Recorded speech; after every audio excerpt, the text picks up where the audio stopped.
उज्जैन के राजा विक्रमादित्य से जुड़ी एक कहानी प्रचलित है।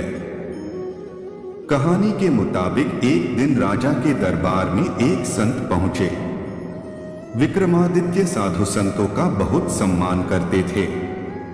संत को देखकर वे तुरंत संत के पास पहुंचे और प्रणाम करते हुए पूछा कि बताइए मैं आपकी क्या सेवा कर सकता हूं।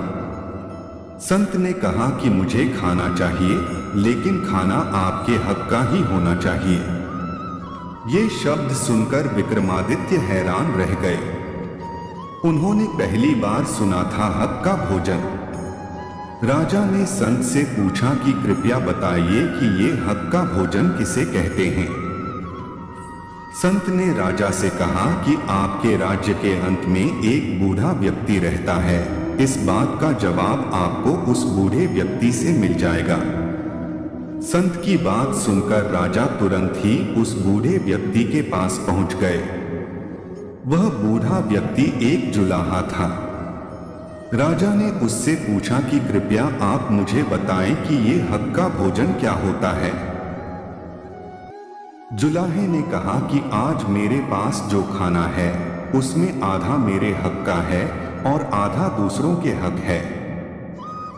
अभी कुछ दिन पहले मैं मेरा काम कर रहा था। उस समय अंधेरा हो गया तो मैंने दीपक जलाया।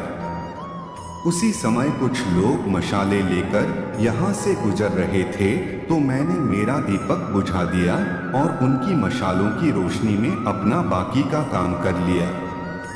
उस काम से मुझे जो धन मिला है उसमें आधा तो मेरे काम का है और आधा उन लोगों का है जिनकी मशालों की रोशनी में मैंने काम किया था। इस कारण आज का ये खाना आधा मेरे हक का और आधा बेहक का है।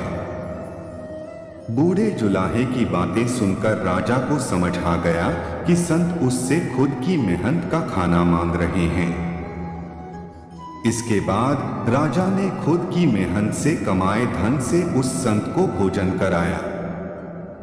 इस कथा से ये संदेश मिलता है कि हम जब भी दूसरों की मदद से कोई काम पूरा करते हैं तब हमें उन्हें उनके काम का श्रेय जरूर देना चाहिए। दूसरों की मदद के बदले हमें भी उनके लिए कुछ न कुछ जरूर करना चाहिए।